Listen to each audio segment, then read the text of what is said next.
يا مولاي كريم يا مولا ولو الذين أخرجوا الإسلام معرفة المعقول يا مولا يا مولاي كريم يا أخرجوا المولى يا إن أخذت عليك مولا كل حصول لكم قبول منظور يا مولا إلا أمر قبول technical problem के बाद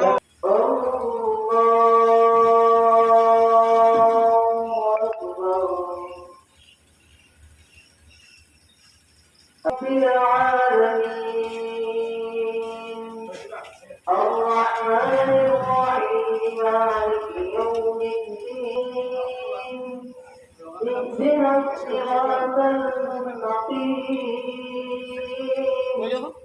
صراط يا أيها الذين آمنوا اتقوا الله ما قدمت لغد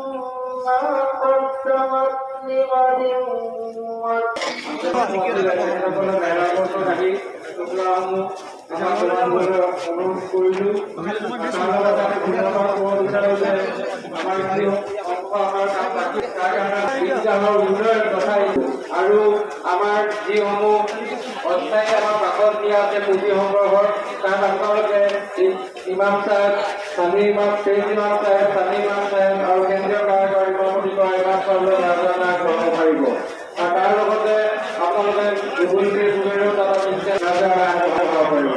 শুক্ৰিয়া, ধন্যবাদ। ভাল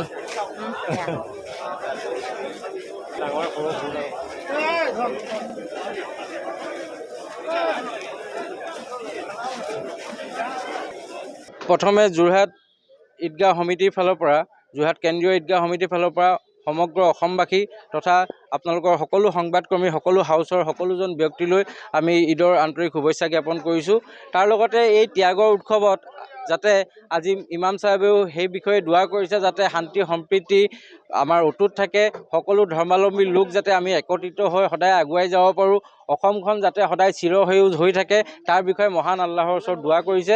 আৰু আমিও এয়াই কামনা কৰোঁ যে আমাৰ সমাজখন যাতে সদায় এনেধৰণেই শান্তি সম্প্ৰীতিৰে যাতে বৰ্তি থাকে, অসমখনত যাতে সদায় কোনো ধৰণৰ অমংগলীয় যাতে সকলো কাৰ্যৰ পৰা অসমবাসী যাতে বিৰত হৈ থাকে আৰু তাৰ কাৰণে আমি মহান আল্লাহৰ ওচৰত আজি দোৱা কৰিছোঁ আৰু ইমাম চাহেবেও দোৱা কৰিছে। তাকে আমি কামনা কৰোঁ যে অসমখন সদায় প্ৰগতি পথত যাতে আগুৱাই যায় আৰু সেই বিষয়ে আজি ইমাম চাহেবেও দোৱা কৰিলে, আমাৰ সকলো ৰাইজে আজি মহান আল্লাহৰ ওচৰত প্ৰাৰ্থনা কৰিছে আৰু তাকেই আপোনালোকৰ ওচৰত আমাৰ বিনম্ৰ অনুৰোধ, যিহেতু আপোনালোকেও আমাৰ এই বাৰ্তা যিহেতু আপোনালোকে প্ৰেৰণ কৰে আৰু এই বাৰ্তা যাতে সদায় পজিটিভ হয় তাৰ কাৰণে আমি সকলো ৰাইজক অনুৰোধ কৰিলোঁ যে এই ঈদৰ শুভেচ্ছা, এই ঈদৰ সমাগম যাতে সকলোৰে ক্ষেত্ৰত সকলো কাৰণত যাতে আমাৰ পজিটিভ তাৰ পৰা এনাৰ্জি এটা আমাৰ ক্ৰিয়েট হয় তাৰ কাৰণে সকলোকে অনুৰোধ কৰিলোঁ। ধন্যবাদ।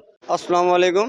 সকলো অসমবাসী ৰাইজলৈকে মোৰ ফালৰ পৰা আন্তৰিক শুভেচ্ছা জ্ঞাপন কৰিলোঁ। যোৰহাট WSC ফালৰ পৰা অসমবাসী সকলো ৰাইজক ঈদৰ শুভেচ্ছা জ্ঞাপন কৰিলোঁ। যেতিয়া ঈদটো আমাৰ কাৰণে আজি ভালে ভালে পাৰ হওক সেয়ে আল্লাহৰ ওচৰত দোৱা প্ৰাৰ্থনা ভগৱানৰ ওচৰতো কৰিছোঁ যে বতৰ ভালেই পালোঁ, আমি নামাজটো সুকলমে পাৰ কৰিলোঁ ঈদগাহত। মোৰ ফালৰ আন্তৰিক শুভেচ্ছা সকলো অসমবাসী ৰাইজৰ সাংবাদিকসকলক মোৰ ফালৰ আন্তৰিক শুভেচ্ছা জ্ঞাপন কৰিলোঁ। ধন্যবাদ।